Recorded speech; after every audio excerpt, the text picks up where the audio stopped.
ጊዜው ከመርፈዱ በፊት ይህንን ተመልከቱ። አሁን ከነፍሳችሁ ከስጋችሁ ብትለዩ ያለምንም ጥርጥር ዘላለማዊ ቤታችሁ የት እንደሚሆን እርግጠኞች ናችሁ? እስቲ አስቡት።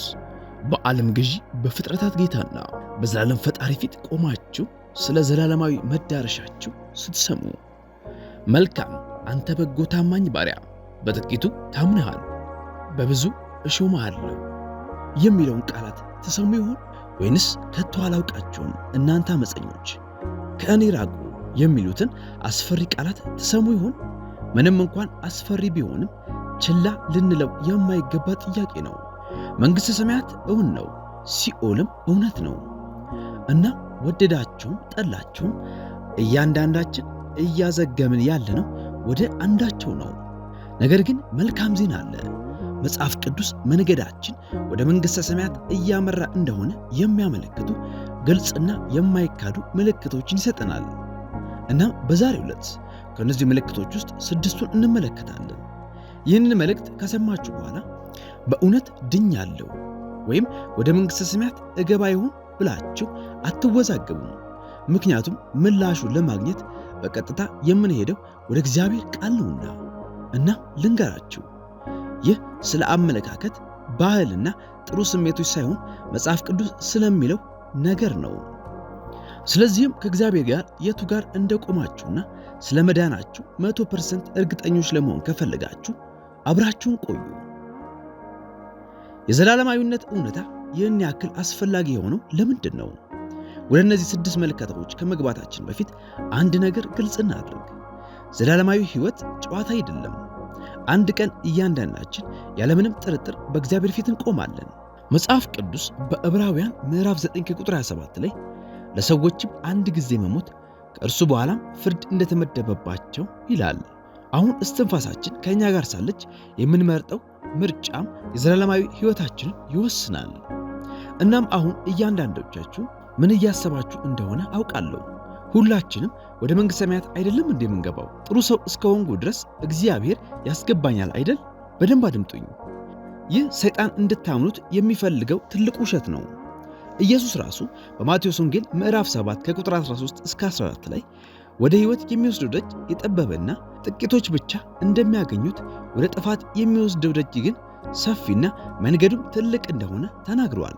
ይህም ማለት ሁሉም ሰው ወደ መንግሥተ ሰማያት አይገባም ማለት ነው።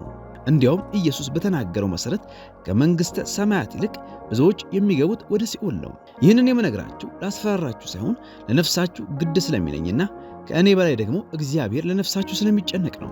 ለዚህም ነው ወዴት እንሄዳለን ብለን እንዳንባዝን ግልጽ የሆኑ ምልክቶችን፣ ማስጠንቀቂያዎችንና ማረጋገጫዎችን የሚሰጠን።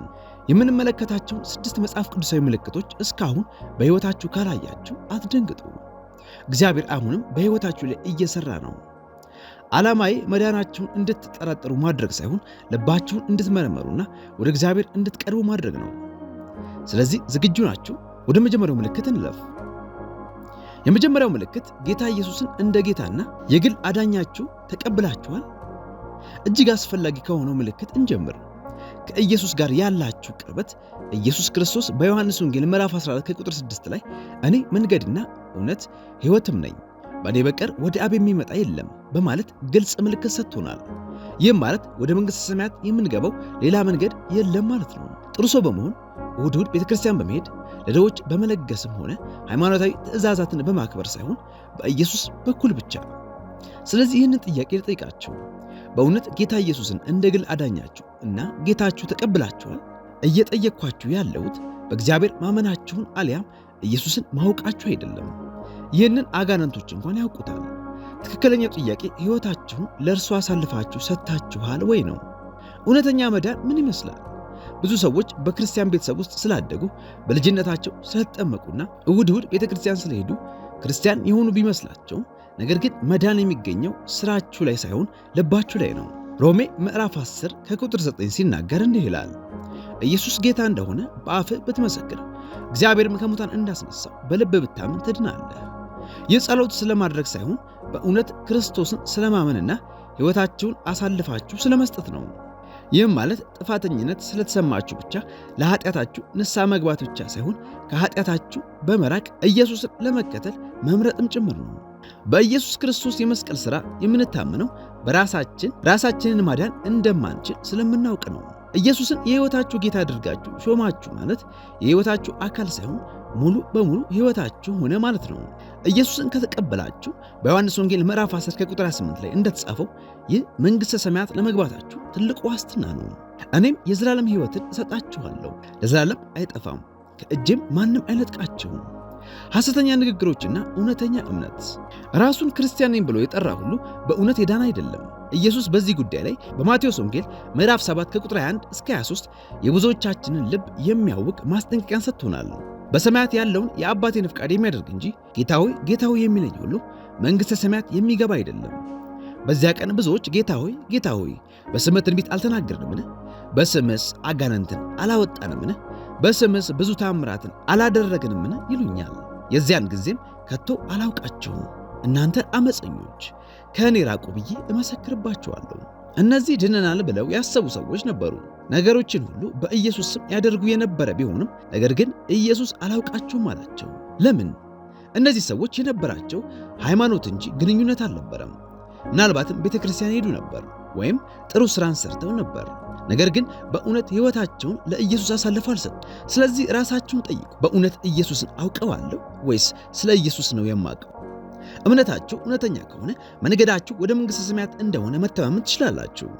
ነገር ግን እርግጠኞች ካልሆናችሁ ነገሮችን ከእግዚአብሔር ጋር የምታስተካክሉበት ሰዓት ነው። አሁን ወደ ሁለተኛው ምልክት እንለፍ። ሁለተኛ ምልክት፣ የመንፈስ ቅዱስ ፍሬዎችን ይዛችኋል። ኢየሱስን የእውነት ከተቀበላችሁ በሕይወታችሁ ላይ የሚታይ ምስክርነት ይኖራል። በማቴዎስ ወንጌል ምዕራፍ 7 ከቁጥር 16 ላይ ከፍሬያቸው ታውቃችኋላችሁ ይላል።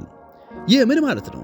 ይህ ማለት ጤነኛ ዛፍ መልካም ፍሬ እንደሚያፈራ ሁሉ ትክክለኛ ክርስቲያንም በሕይወቱ ላይ የሚታይ መንፈሳዊ ፍሬ ይኖራል። የምናወራው ስለምን አይነት ፍሬ ነው? ገላትያ ምዕራፍ 5 ከቁጥር 22 እስከ 23 የመንፈስ ፍሬ ግን ፍቅር፣ ደስታ፣ ሰላም፣ ትዕግስት፣ ቸርነት፣ በጎነት፣ እምነት፣ የዋሃት፣ ራስን መግዛት ነው። እነዚህ በመንፈስ ቅዱስ የተለወጠ ሕይወት ውጤቶች ናቸው። እያንዳንዱን እንመልከታቸው። ፍቅር ከባድ ቢሆንም እንኳን ሰዎችን የእውነት ትወዳላችሁ፣ ይቅር ትላላችሁ ወይንስ ቂም ትይዛላችሁ? ደስታችሁ በነገሮች ላይ ጥገኛ ነው ወይስ በክርስቶስ ላይ መሠረት ያደረገና ዘላቂ ነው? ሰላም እግዚአብሔርን በከባድ ጊዜያት ላይ ታምኑታላችሁ ወይስ በማያቋርጥ ፍርሃትና ስጋት ውስጥ ትኖራላችሁ? ትዕግስት ለቁጣ ፈጣን ናችሁ ወይስ ሰዎችን በትዕግስት ታናግራላችሁ? ቸርነት ባይገባቸውም እንኳን ሰዎችን በደግነት ታስተናግዳላችሁ? እምነት ሕይወት እጅግ ከባድ በሆነችበት ሰዓት እንኳን ለእግዚአብሔር ትታመናላችሁ?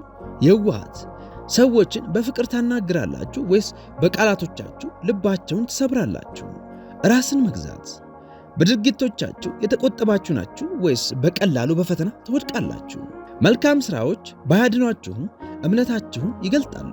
ግልጽ ስናደርገው በሥራችን አንድንም። ኤፌሶን ምዕራፍ 2 ከቁጥር 8 እስከ 9 እንዲህ ይላል፣ ጸጋው በእምነት አድኖናልና ይህም የእግዚአብሔር ስጦታ ነው እንጂ ከእናንተ አይደለም፣ ማንም እንዳይመካ ከሥራ አይደለም። መልካም ሰው በመሆን ወደ መንግሥተ ሰማያት አትደርሱም። መዳን የእግዚአብሔር ስጦታ ነው። ነገር ግን በእውነት ከዳናችሁ ሕይወታችሁ ማሳያ ይሆናል። ያዕቆብ ምዕራፍ 2 ከቁጥር 17 ሥራ የሌለው እምነት ቢኖር በራሱ የሞተ ነው ይላል። ይህም ማለት በሌላ ቋንቋ እውነተኛ እምነት ድርጊትን ይወልዳል ማለት ነው። ክርስቲያን ነኝ ብላችሁ ካሰባችሁና ምንም አይነት ምልክት፣ ለውጥ፣ ፍሬና ለእግዚአብሔር የመኖር ፍላጎት የማይታይባችሁ ከሆነ ራሳችሁን እምነቴ እውነተኛ ነው ብላችሁ መጠየቅ ይኖርባችኋል። የእውነተኛ መንፈሳዊ እድገት ምልክቶች። ማንም ሰው በአንድ ጀንበር ፍጹም አይሆንም። ሁላችንም እንፈተናለን፣ ጽድቅም ይጎድለናል። ነገር ግን ቁልፍ ነገሩ እዚህ ጋር ነው። እያደጋችሁ ነው ወይስ ኢየሱስን ለመምሰል ትመኛላችሁ? በኃጢአታችሁ ጥፋተኝነት ይሰማችኋል? በጊዜ ሂደት የበለጠ ትዕግስተኛ፣ አፍቃሪና ክርስቲያናዊ እየሆናችሁ ነው? መንፈሳዊ ፍሬ የሚመስለው ይህንን ነው። ስለዚህ ራሳችሁን ጠይቁ። በሕይወቴ ውስጥ የመንፈስ ቅዱስ ፍሬ እየተመለከትኩ ነው ወይስ ኢየሱስን ከመከተሌ በፊት የነበረኝን ሕይወት እየቀጠልኩ ነው? ምክንያቱም መንፈስ ቅዱስ በእውነት በእናንተ ውስጥ ካለ ይለውጣችኋል። እና ይህንን ለውጥ ከተመለከታችሁ ይህ ወደ መንግሥተ ሰማያት የሚያቀና መንገድ ላይ መሆናችሁን የሚያሳይ ምልክት ነው። አሁን ወደ ሦስተኛው ምልክት እንለፍ። ሦስተኛው ምልክት የእግዚአብሔርን ትእዛዝ በደስታ ታከብራላችሁ። ብዙ ሰዎች እግዚአብሔርን እንደሚወዱት ይናገራሉ፣ ነገር ግን ድርጊታቸው የሚናገረው ሌላ ነገር ነው። መጽሐፍ ቅዱስ ግን የሚናገረው ነገር ግልጽ ነው። ኢየሱስ በዮሐንስ ወንጌል ምዕራፍ 14 ከቁጥር 15 እንዲህ ይላል፣ ብትወዱኝ ትእዛዜን ጠብቁ።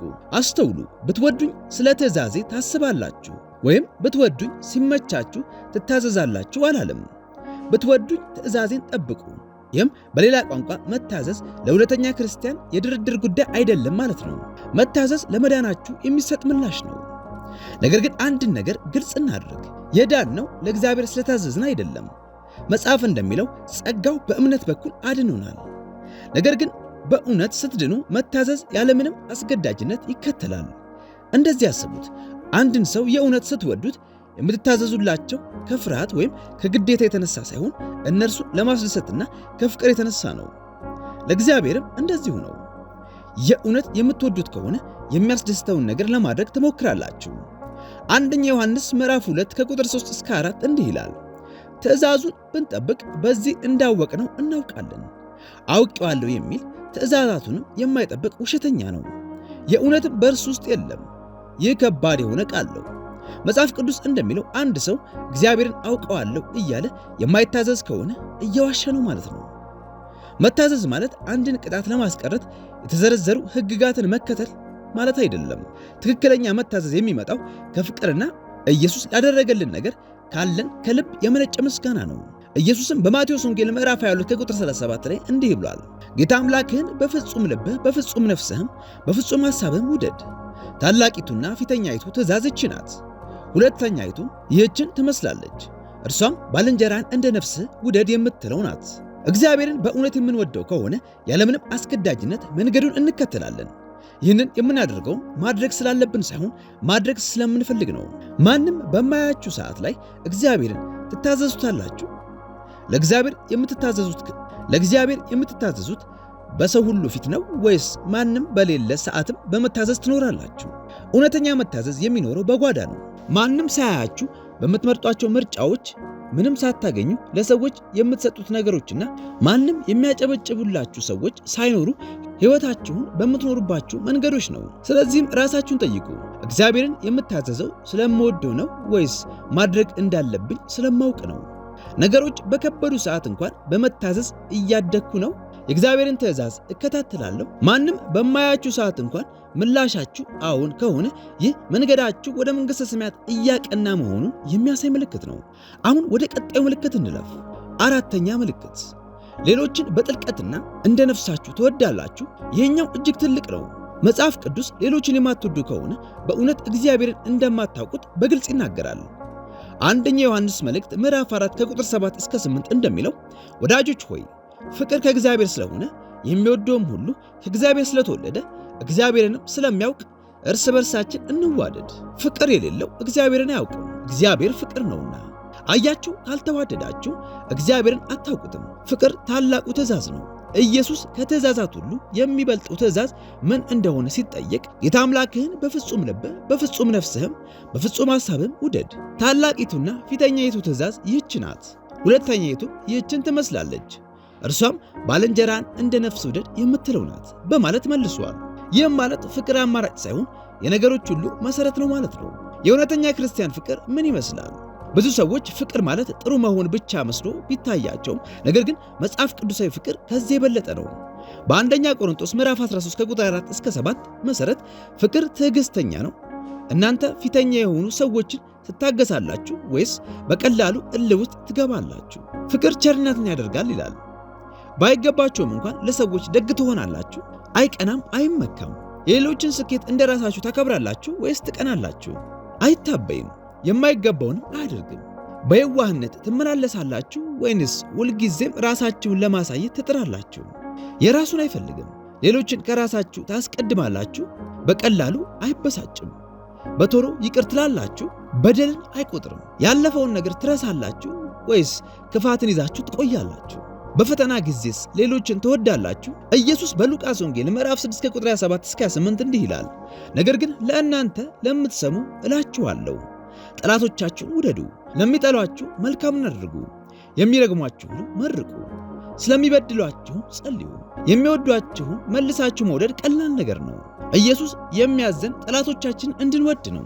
ይህም ማለት የበደላችሁን ሰው ይቅር ማለት፣ ለሚጠሏችሁ መልካም ማድረግና ለሚረግሟችሁ መጸለይ ማለት ነው። እውነተኛ የክርስቲያን ተከታይ መሆናችሁን የሚያሳየው እንዲህ ያለው ፍቅር ነው። ፍቅር የመዳን ምልክት ነው። ኢየሱስ በዮሐንስ ወንጌል ምዕራፍ 13 ከቁጥር 35 ሲናገር እርስ በርሳችሁ ፍቅር ቢኖራችሁ ደቀ መዛሙርቴ እንደሆናችሁ ሰዎች ሁሉ በዚያ ያውቃሉ ይለናል። መንፈስ ቅዱስ በእናንተ ውስጥ ካለ ሰዎችን የምትወዱበትን መንገድ ይቀይረዋል። ስለዚህ ራሳችሁን ጠይቁ። የሚጠቅሙኝን ብቻ ነው የምወደው ወይስ ሰዎችን እንደራሱ እወዳለሁ? ቂም ይዛለሁ ወይስ ክርስቶስ ይቅር እንዳለኝ እኔም ይቅር እላለሁ? ፍቅር የማሳየው ከባድ ለሆኑም ሰዎች ነው ወይስ ጥሩ ለሆኑልኝ ሰዎች ብቻ ነው? ስለዚህ እንዲህ አይነት ፍቅር በውስጣችሁ እያደገ ከመጣ መንገዳችሁ ወደ መንግሥተ ሰማያት እያቀና የመሆኑ ምልክት ነው። አምስተኛ ምልክት፣ ፈተናና መከራን ለክርስቶስ ብላችሁ ትቋቋማላችሁ። ኢየሱስን መከተል ሁልጊዜም ቀላል አይደለም። እንዲያውም መጽሐፍ ቅዱስ እውነተኛ አማኞች ፈተና፣ ስቃይና መከራ እንደሚገጥማቸው ይነግረናል። ሁለተኛ ጢሞቴዎስ ምዕራፍ 3 ከቁጥር 12 እንደሚለን በእውነትም ክርስቶስ ኢየሱስ እግዚአብሔርን እየመሰሉ ሊኖሩ የሚወዱ ሁሉ ይሰደዳሉ። አንዳንዶች ብቻ ሳይሆኑ ክርስቶስን ለመከተል የሚወዱ ሁሉ ፈተና ይገጥማቸዋል። እምነታችሁ እውነተኛ ከሆነም እነዚህን ፈተናዎች በሕይወታችሁ ውስጥ ማየት ትጀምራላችሁ። ፈተናዎች የእውነተኛ እምነት መገለጫዎች ናቸው። ፈተናዎች ወደ ሕይወታችሁ ሲመጡ የእምነታችሁን ጥንካሬ ያሳያሉ። ኢየሱስም ይህንን በማቴዎስ ወንጌል ምዕራፍ 13 ከቁጥር 1 ላይ በሚገኘው የዘሪው ምሳሌ ላይ ተናግሮታል። በጭንጫ ላይ የተዘራው ይህ ቃሉን ሰምቶ ወዲያው በደስታ የሚቀበለው ነው፣ ነገር ግን ለጊዜው ነው እንጂ እርሱ ስር የለውም። በቃሉ ምክንያት መከራ ወይም ስደት በሆነ ጊዜ ይሰናከላል። አንዳንድ ሰዎች ክርስቲያን ነን ይላሉ፣ ነገር ግን ነገሮች ከባድ ሲሆኑ፣ ሕይወት ባልታሰበችበት መንገድ ስትሄድ እና በእምነታቸው ላይ ጫና ሲያጋጥማቸው ይወድቃሉ። ነገር ግን እውነተኛ አማኞች ምን ያክል ፈተና ቢያጋጥማቸውም እንኳን ጸንተው ይቆማሉ። እግዚአብሔር ለምን ፈተናን ይፈቅዳል? እግዚአብሔር የሚወደን ከሆነ ለምን በፈተና ውስጥ እንድናልፍ ያደርጋል? ያዕቆብ ምዕራፍ 1 ከቁጥር 2 እስከ 4 ሲናገር እንዲህ ይላል፣ ወንድሞቼ ሆይ የእምነታችሁ መፈተን ትዕግስትን እንዲያደርግላችሁ አውቃችሁ ልዩ ልዩ ፈተና ሲደርስባችሁ እንደ ሙሉ ደስታ ቁጠሩት። ትዕግስትም ምንም የሚጎድላችሁ ሳይሆን ፍጹማንና ምሉዓን ትሆኑ ዘንድ ሥራውን ይፈጽም። እግዚአብሔር ፈተናዎችን የሚፈቅደው እምነታችሁን ለማጠንከር ነው። በዚህም እግዚአብሔርን የበለጠ ማመን፣ ባህሪያችንን ማስተካከል፣ በትዕግስት በትህትናና በጽናት ማደግ እንዲሁም ወደ ክርስቶስ መቅረብ እንችላለን። በራሳችን ሳይሆን በእርሱ ላይ ስንታመንም የበለጠ የእርሱ እንደሆንን ማሳየት እንችላለን። ስለ ክርስቶስ ለመፈተን ዝግጁ ናችሁ? ኢየሱስ በማቴዎስ ወንጌል ምዕራፍ 5 ከቁጥር 10 እስከ 12 እንዲህ ይላል፣ ስለ ጽድቅ የሚሰደዱ ብፁዓን ናቸው፣ መንግሥተ ሰማያት የእነርሱ ናትና። ሲነቅፏችሁና ሲያሳድዷችሁ በእኔም ምክንያት ክፉውን ሁሉ በውሸት ሲናገሩባችሁ ብፁዓን ናችሁ፣ ዋጋችሁ በሰማያት ታላቅ ነውና። ደስ ይበላችሁ፣ ሐሴትም አድርጉ፣ ከእናንተ በፊት የነበሩትን ነቢያት እንዲሁ አሳደዋቸዋልና። ይህም ማለት ሰዎች በእምነታችሁ ምክንያት ሲያሾፉባችሁ፣ ሲቃወሟችሁና ሲሰድቧችሁ ብፁዓን ናችሁ ማለት ነው። ከዚህ በፊት በእምነታችሁ ምክንያት ተገፍታችሁ ታውቃላችሁ? ለክርስቶስ ስትሉ ቤተሰብና ጓደኞቻችሁ አጥታችሁ ፈተና በገጠማችሁ ጊዜ እንኳን ለእግዚአብሔር ታምናችሁ ቆይታችኋል? እንደዚያ ከሆነ ይህ መንገዳችሁ ወደ መንግሥተ ሰማያት መሆኑን የሚያመላክት ነው። እውነተኛ ክርስቲያኖች ሕይወት በከበዳቸው ጊዜ ኢየሱስ ላይ ተስፋ አይቆርጡም፣ እንዲያውም የበለጠ አጥብቀው ይይዙታል። ስድስተኛ ምልክት፣ በመንግሥተ ሰማያት ላይ የማይናወጥ እምነት አላችሁ? እውነተኛ የክርስቶስ ተከታይ ለዚች ዓለም ከመኖር ይልቅ ልቡን በዘላለማዊ ሕይወት ላይ የጣለ ነው። ፊልጵስዩስ ምዕራፍ 3 ቁጥር 20 እንደሚለን እኛ ሀገራችን በሰማይ ነውና ከዚያም ደግሞ የሚመጣ መድኃኒትን እርሱም ጌታን ኢየሱስ ክርስቶስን እንጠባበቃለን። የምትኖሩት ለምድር ነው ወይስ ለሰማዩ ሕይወት ነው? መጽሐፍ ቅዱስ በአንደኛ ዮሐንስ መልእክት ምዕራፍ 2 ከቁጥር 15 እስከ 17 እንዲህ ሲል ያስጠነቅቀናል። ዓለምን ወይም በዓለም ያሉትን አትውደዱ። በዓለም ያለው ሁሉ እርሱም የሥጋ ምኞትና የዓይን አምሮት፣ ስለ ገንዘብ መመካት የዓለም ስለሆነ እንጂ ከአባት ስላልሆነ ማንም ዓለምን ቢወድ የአባት ፍቅር በእርሱ ውስጥ የለም። ዓለሙ ምኞቱም ያልፋሉ፣ የእግዚአብሔርን ፍቃድ የሚያደርግ ግን ለዘላለም ይኖራል። ይህ ማለት ሕይወትን ማጣጣም አንችልም ማለት አይደለም። ነገር ግን እውነተኛ ክርስቲያን ይህችን ዓለም አያስቀድምም። ገንዘብን፣ ዝናንና ስኬትን ከማሳደድ ይልቅ ከእግዚአብሔር ጋር ላለ ግንኙነት፣ ወንጌልን ለማሰራጨትና ሌሎችን ለማገልገል ጊዜያቸውን ይሰጣሉ። መንግሥተ ሰማያትን ትናፍቃላችሁ? እውነተኛ የመዳን ምልክት ከኢየሱስ ጋር ለመኖር መናፈቅ ነው። ጳውሎስ በሁለተኛ ቆሮንቶስ ምዕራፍ 5 ቁጥር 8 እንደሚናገረው ታምነናል፣ ይልቁንም ከሥጋ ተለይተን በስደት መኖር በጌታም ዘንድ ማደር ደስ ይለናል። ይህም ማለት በእውነት ክርስቶስን ስለምታውቁት ሞት ከኢየሱስ ጋር ለሚኖረን ሕይወት ጅማሬ እንደሆነ ታውቃላችሁና አትፈሩትም። ስለዚህ ራሳችሁን ጠይቁ። መንግሥተ ሰማያትን ትናፍቃላችሁ ወይንስ ከዚች ዓለም ጋር ተጣብቃችኋል? የምታስቀድሙት የዘላለማዊውን ሕይወት ነው ወይስ ጊዜያዊ ደስታን ነው? ራሳችሁን የምታዩት እንደ ምድር እንግዳ ነው ወይስ ነዋሪ ነው? እውነተኛ ክርስቲያን ቤቱ በሰማይ እንጂ በምድር እንዳልሆነ ያውቃል። በመጨረሻም ራሳችሁን የቱ ጋር አገኛችሁት? ጊዜ ወስዳችሁ ራሳችሁን ተመለከታችሁ? ዛሬ በእግዚአብሔር ፊት ብትቆሙ ዝግጁ ሆናችሁ ትገኛላችሁ? ይህ ፍርሃት ሳይሆን እውነታ ነው። መንግሥተ ሰማያት እውነት ነው። ዛሬ በምድር ላይ የምንኖሩት ሕይወት ነገ ከክርስቶስ ጋር የሚኖራችሁን ሕይወት ይወስናል። ምናልባትም ይህንን እየሰማችሁ በልባችሁ ላይ አንዳች ነገር ተሰምቷችሁ ሊሆን ይችላል። ምናልባትም እስካሁን ድረስ ለራሳችሁ እንጂ ለክርስቶስ እንዳልኖራችሁ ተሰምቷችሁ ሊሆን ይችላል። ምናልባትም ራሳችሁን ክርስቲያን ነኝ ብላችሁ ብትጠሩ ሕይወታችሁን ሙሉ ለሙሉ አሳልፋችሁ አልሰጣችሁ ይሆናል። እንደዚያ ከሆነ ይህ እናንተ ጊዜ ነው። መጽሐፍ ቅዱስ በሁለተኛ ቆሮንቶስ ምዕራፍ 6 ቁጥር 2 ላይ በተወደደ ሰዓት ሰማሁ በመዳንም ቀን ረዳሁ ይላል። እግዚአብሔር ወደ እርሱ ከመምጣታችሁ በፊት ሕይወታችሁን እንድታስተካክሉ አይጠብቅም። የሚጠራችሁ አሁን እንዳላችሁት ሆናችሁ እንድትመጡ ነው። ጸጋው ከኋላ ታሪካችሁ ይበልጣል። ፍቅሩ ከውድቀታችሁ በላይ ነው። እናም የፍቅር እጁም ሰፊ ነው። በመዳናችሁ 100% እርግጠኞች ካልሆናችሁ በፍጹም ጊዜን እንዳታጠፉ ዛሬውኑ ወደ ኢየሱስ ተመለሱ። ይህንን ጸሎት ከልባችሁ ጸልዩ። ጌታ ኢየሱስ ሆይ ኃጢአተኛ እንደሆንኩ አውቃለሁ። ለበደሌ ስትል እንደሞትክና እንደተነሳህም አምናለሁ። ምሕረት እንድታደርግልኝና ሙሉ በሙሉ ለአንተ አሳልፌ መስጠት እችል ዘንድ እርዳኝ። ጌታዬ አዳኝና ዋናዬ ሁን። እናም ከዚች ቅስፈት ጀምሮ አንተን ለመከተል ወስኛለሁ። ስላዳንከኝ አመሰግንሃለሁ። በጌታ በኢየሱስ ስም አሜን። ይህንን ጸሎት በትህትና ከጸለያችሁ ከኢየሱስ ጋር አዲስ ሕይወት ይኖራችኋል። መንግሥተ ሰማያት ቤታችሁ ይሆናል።